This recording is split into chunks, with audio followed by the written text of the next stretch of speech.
I got into the smithing game, I thought I'd be making swords and shields, not thermal bleeding didgeridoo-dahs. Displacement stacks. Same difference.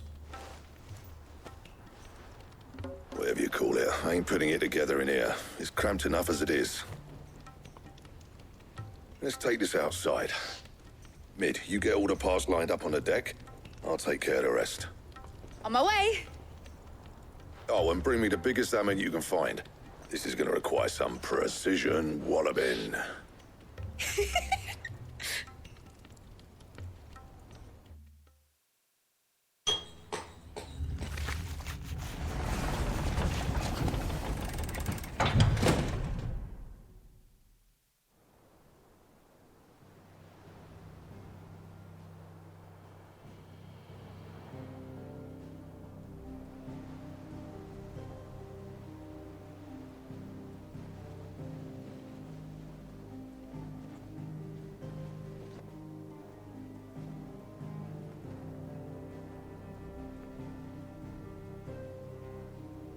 It's finished! It's finally finished! Thank fuck for that. I'll be feeling my hammer arm for weeks. Thank you, Clive, Blackthorn, everyone. That's one down and just 3 more to go. I'm sorry. Oh, didn't I tell you? The Enterprise has 4 mithril engines, and we'll be needing a displacement stack for each. You don't mean... Don't worry. Now they've got a finished one to work off. My gang in Canva can build the rest. Good luck to them, I say. Right, I'm off to get a sling for this elbow. Any other work comes in, keep it to yourselves, eh?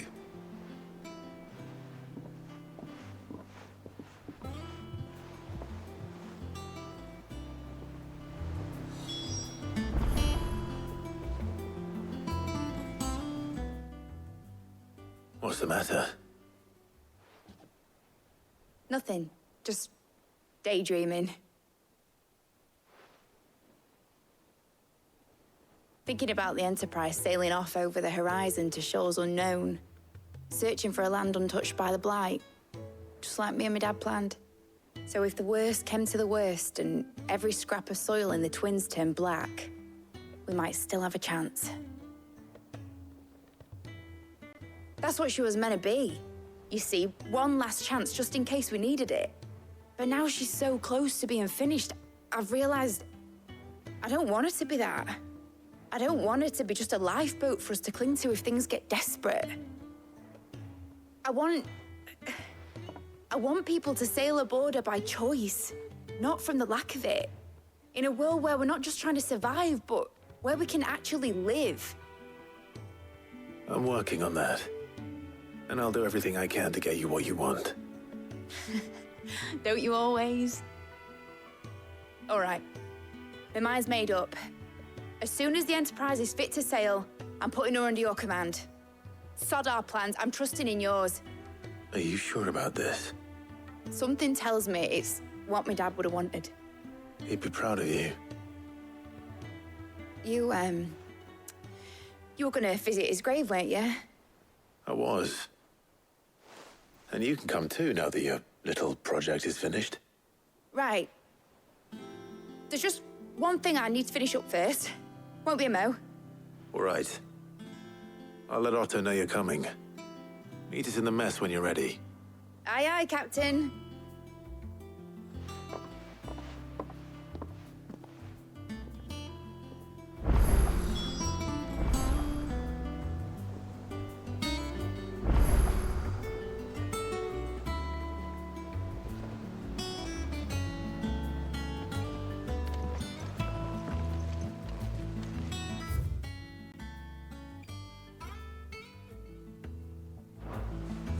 Is that the thing Tomes helped to build?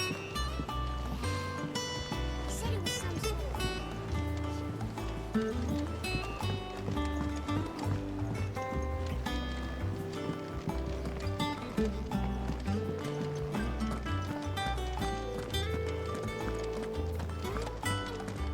He cracked the crystal too. You're joking.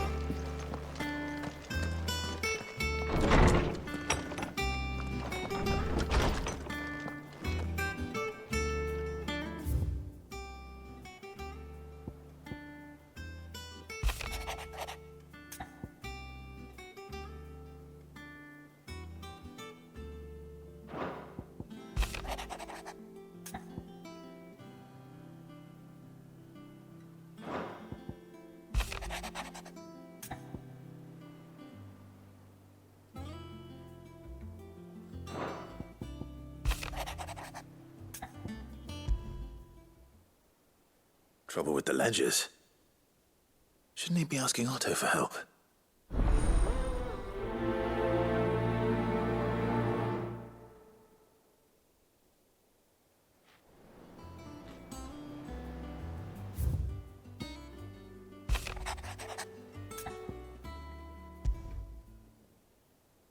What could be wrong with Torgal? He seemed well enough when I last saw him.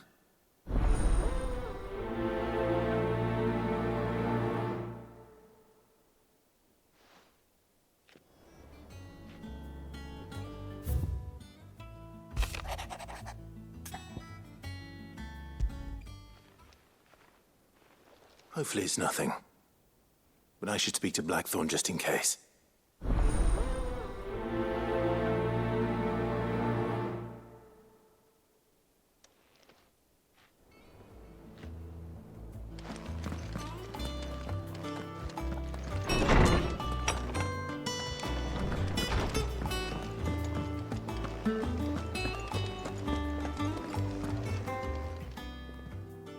I got your note. You think something's wrong with Torgal? So you can read. Congratulations. But I didn't say I were wrong with him. I said something weren't right. He's not been eating me treats. He used to love cracking the bones from Molly's boiled brown, but now he won't so much as look at them. Didn't like him. Which is why I'm of a mind that his mind's on something else. You've not been working him too hard, have you? No harder than usual. Is that it, boy? Do you need a rest?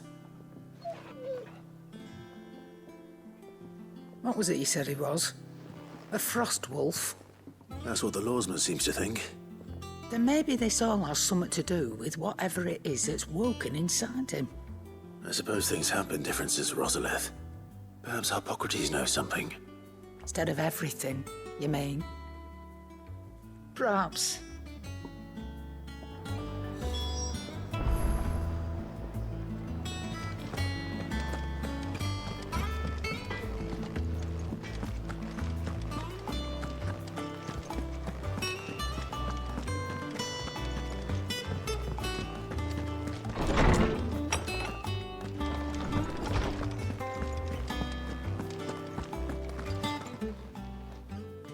Lawsman, I need to ask you about Torgal. Something's not right with him. He isn't ill, is he? I don't think so. But according to Lady Charon, he seems to have lost his appetite, which is certainly a new development. She says he's hardly been touching his bones of late, and she believes it may have something to do with what happened at Rosalith Castle. I rather think she might be right, though not about his appetite. All canids are instinctively inclined to crack open bones for the rich marrow that resides within, and I see no reason why a frost wolf should be any different. Accordingly, I suspect it is not a lack of appetite that afflicts Torgal, but a surfeit of it. If we assume that his newfound magics require additional nourishment to sustain, it may well be that the bones Lady Charon is accustomed to providing are no longer sufficient. Frost wolves, after all, habitually prey upon far larger animals, whose bones may yield altogether different nutrients. As to where one might find a suitable substitute, some antelopes that graze the meadows of eastern Rosaria have been known to grow to a size more than double that of their lesser cousins. I don't recall ever seeing any that large. And little wonder. The oldest and largest such creatures rarely leave the safety of the highlands for fear of predators. The last elder antelope sighting I recall hearing about took place near Cressida, and that was long before the village was abandoned.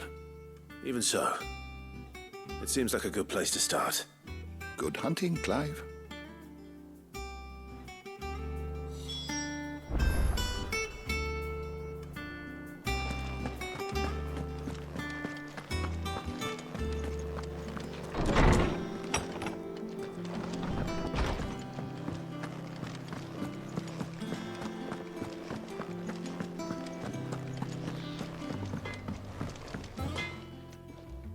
Blackthorn, do you have a moment? Not really, no. This won't take long. I just wanted to ask how you're getting on. August was worried about you, that you might still be doubting your craft, even after learning the trick of that cuirass. Is there something else weighing on your mind? Perhaps sharing your thoughts might help. That bastard's like a dog with a bone. Still, you've got a keen eye, I'll give him that. He's just, well, Charon showed me something. Something I've never seen before. And that was? A sword. An odd-looking thing with a single-edged blade. The metal itself wasn't anything to write home about, but fuck me. The edge on it. You could slice a man clean in two with a weapon like that, and he'd be halfway home before he even realized he'd been cut. So that's what's troubling you? No. Not troubling me exactly. More distracting. Can't stop thinking, how do you get an edge that sharp? It's driving me mad. And if you knew how to do it, we could arm the curse breakers with even better blades. That's about the size of it, yeah. I'll see what I can find out. Sharper swords are always welcome. And we can't have our master blacksmith being distracted. You're a soft touch, you know that. But I can't say I'm not grateful for it. Good luck, eh? Thank you. Let's see what Charon knows about this sword.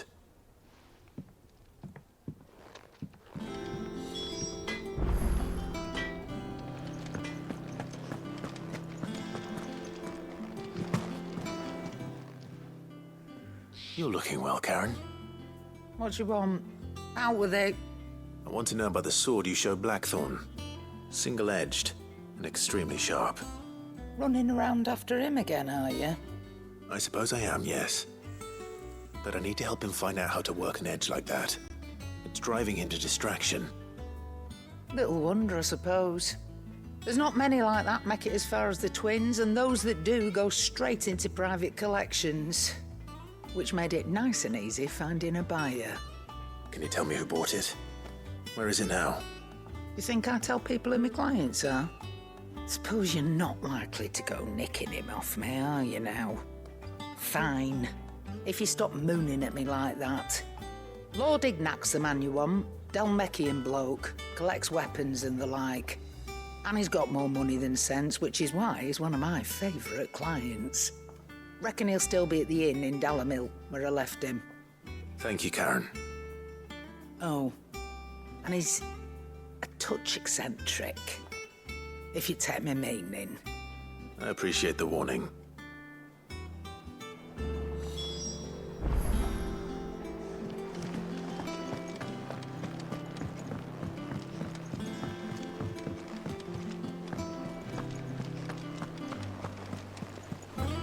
Is that the thing Tomes helped? Mid told me she was building a ship.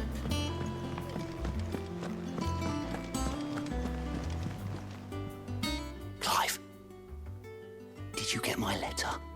That's why I'm here. Shh. Oh, don't make me listening. Is this better? A little. Listen, I've some bad news.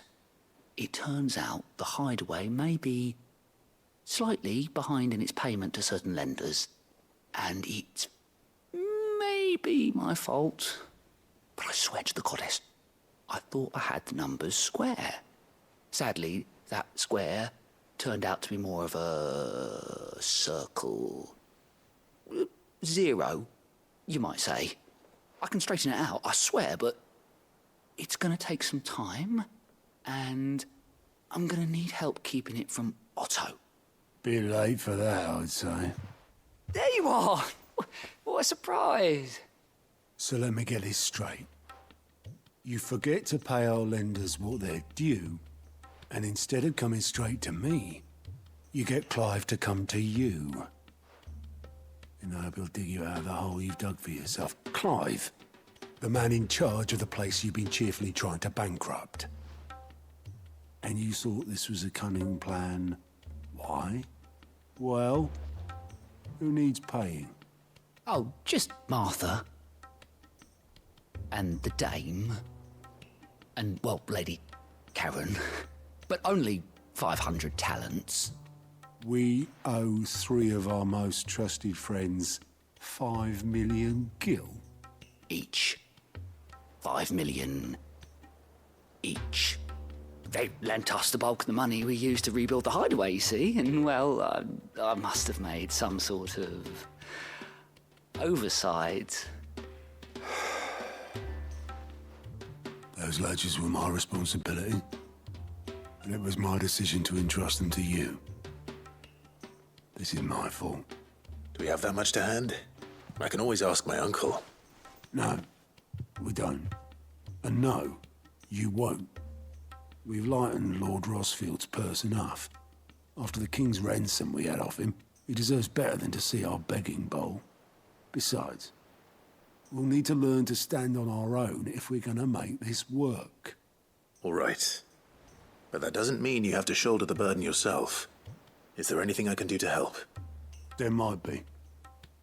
How'd you fancy taking these to Martha and the dame? Rocks. Rocks, he says. Worth 1,000 talents apiece, these are. A little something Sid and I set aside for when times got lean. And I reckon 15 million in overdue debt probably qualifies.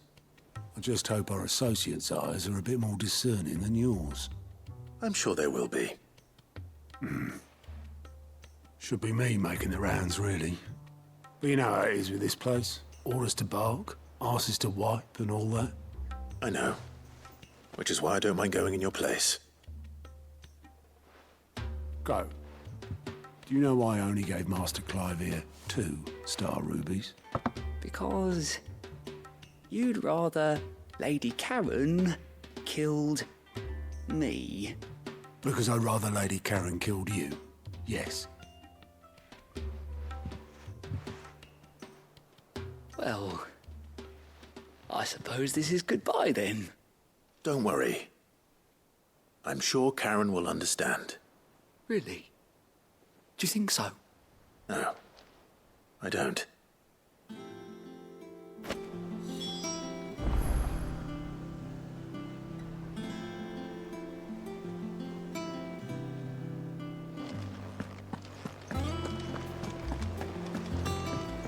Mid told me she was building a ship.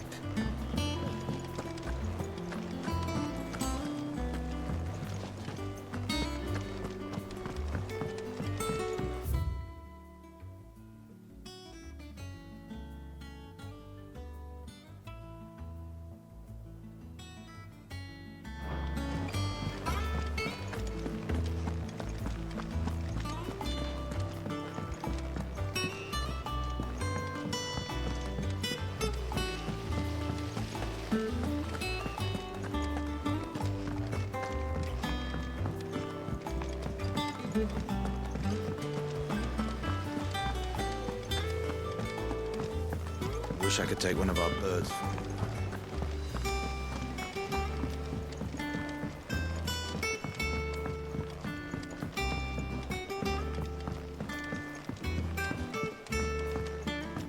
Well, that's it then. I'm buggered. Here, Sid. Reckon you might be just the man to help me out of a bit of bother, if you've a mind to. Let's hear it. Well, it's about this alembic the chief's got me making. Lovely bit of kit it is. Bung in a solution you want splitting, and it'll separate it out just like that. Problem is, it won't always get rid of all the impurities. And with some of the stuff we need it for, that ain't good enough. Which is why I've been looking for something to filter the liquid we'll be cooking off. And that's where I was hoping you could help me out.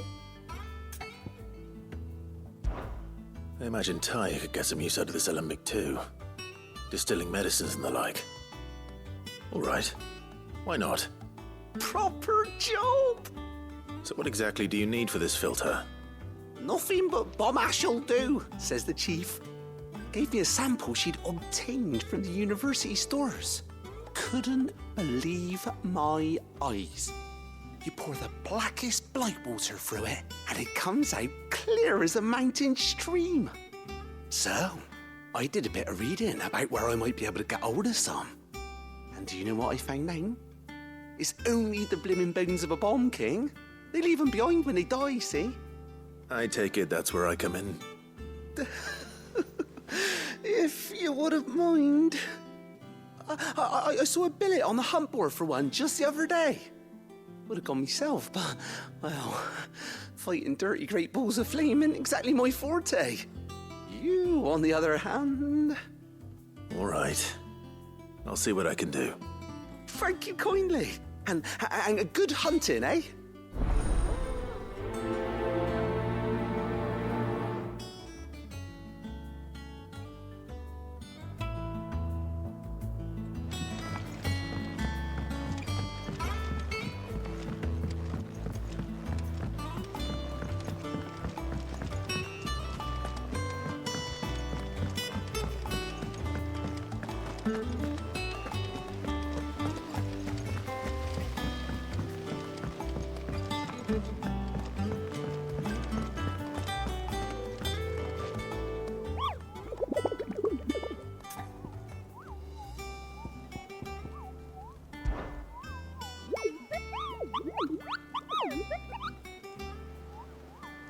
You mean the Iron Kingdom?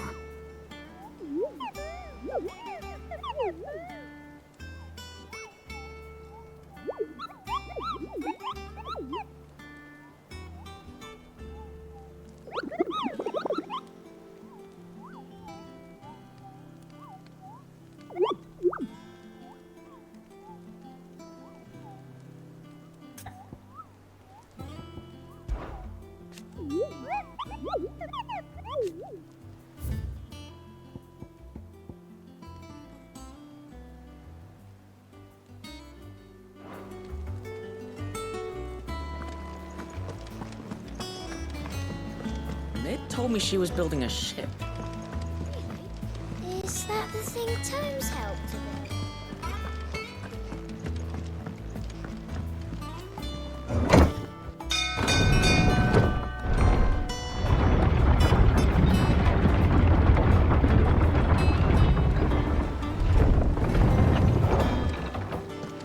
Welcome home, Sid. Didn't know you had that.